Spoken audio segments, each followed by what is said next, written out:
નમસ્કાર દોસ્તો, સ્વાગત છે આપ સર્વનું તમારી પોતાની YouTube channel ocean coaching classes પર। મિત્રો, આજે આપણે ધોરણ 6ની ગણિત વિષયની 4/1/2025ના રોજની જે એકમ કસોટી છે તે એકમ કસોટીની જે મોડલ પ્રશ્નપત્ર છે તેનું સંપૂર્ણ સોલ્યુશન આપણે આ વિડીયોની અંદર જોવાના છે। મિત્રો, આપણે આ ચેનલ ઉપર ધોરણ 6નું તમે જોઈ શકો છો કે જે મોડલ પ્રશ્નપત્ર જે છે તે મૂકવામાં આવેલું છે અને સાથે સાથે જે ઓરિજિનલ એકમ કસોટીનું પ્રશ્નપત્ર છે તે 4/1/2025ના રોજ મુકાઈ જશે, તો જરૂરથી તેનો અભ્યાસ કરી લેજો।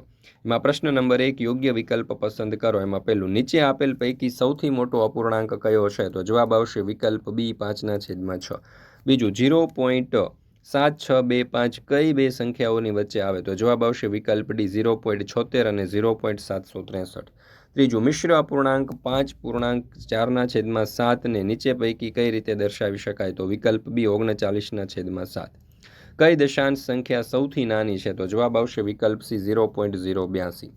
જો 5/8 બરાબર 20 પી હોય તો પીની કિંમત? તો જવાબ આવશે વિકલ્પ સી, 32। મિત્રો, ધોરણ 6ની તારીખ 4/1/2025ના રોજની ઓરિજિનલ પ્રશ્ન બેંકના સોલ્યુશનની જે પીડીએફ છે તે આપણી ચેનલ ઉપર મુકાઈ જશે 4/1/2025ના રોજ। અને અત્યાર સુધીની જેટલી પણ એકમ કસોટીઓ લેવાય છે તે બધી જ એકમ કસોટીઓના સંપૂર્ણ સોલ્યુશનના વિડીયો અને પીડીએફ પણ આપણી ચેનલ ઉપર મુકાઈ જશે, તો જરૂરથી તેનો અભ્યાસ કરી લેજો। સાથે સાથે આપણા વોટ્સઅપ ગ્રુપમાં પણ જોડાઈ જજો, જેથી કરીને આવનારા તમામ વિડીયો અને પીડીએફની લિંક તમને વોટ્સઅપ પર પ્રાપ્ત થતી રહે।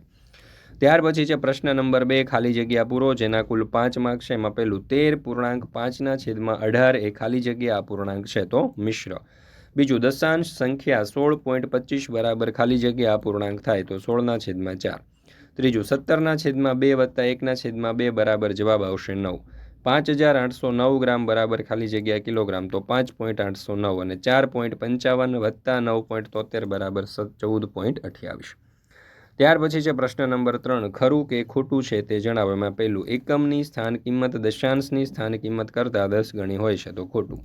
25/8નું દશાંશ સ્વરૂપ છે 3.125, તો સાચું। 42.28 - 3.19 બરાબર 39.09, તો સાચું।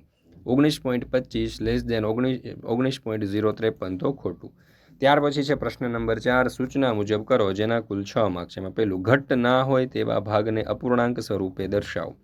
તો કુલ ખાના 15 છે, ઘટ ના હોય તેવા ખાના 9, ઘટ વગરના જોઈએ તો 9/15, એટલે કે 3 × 3/3 3 × 5, 3 3 ઉડી જશે, એટલે જવાબ આવશે 3/5।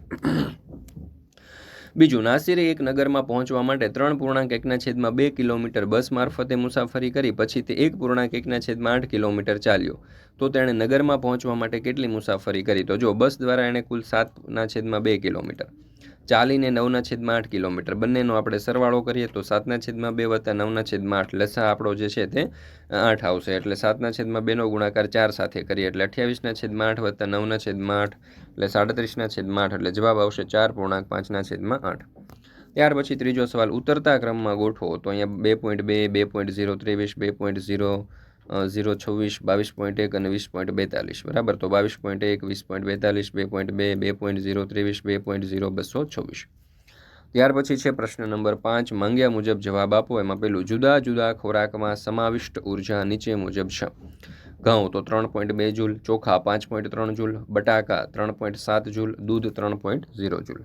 ત્યાર પછી બીજું, શ્રી રાજન 25 વર્ષની ઉંમરે નોકરી મેળવે છે અને 60 વર્ષે નિવૃત્ત થાય છે। તે નિવૃત્ત થાય ત્યાં સુધીના તેના નોકરી કાળને અપૂર્ણાંક સ્વરૂપે કઈ રીતે દર્શાવી શકાય? તો કુલ નોકરીના વર્ષ 36 અને નોકરીનો કાળ 36/60, એટલે 12 × 36, 12 × 60, 12 ઉડી જશે, 3/5। ટેનિસ રેકેટના ગ્રીપની સાઇઝ 11.9/80 સેન્ટીમીટર છે, તો તે સાઇઝને અશુદ્ધ અપૂર્ણાંકમાં લખો। તો જવાબ આવશે 889/80 સેન્ટીમીટર।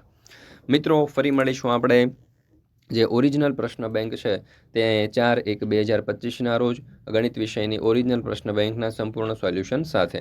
મિત્રો, આપણે વોટ્સઅપ ગ્રુપની અંદર જોડાઈ જજો, જેથી કરીને આ જે ઓરિજિનલ પ્રશ્ન બેંકના સોલ્યુશન છે તેના વિડીયો અને પીડીએફની લિંક તમને વોટ્સઅપ પર મળતી રહે।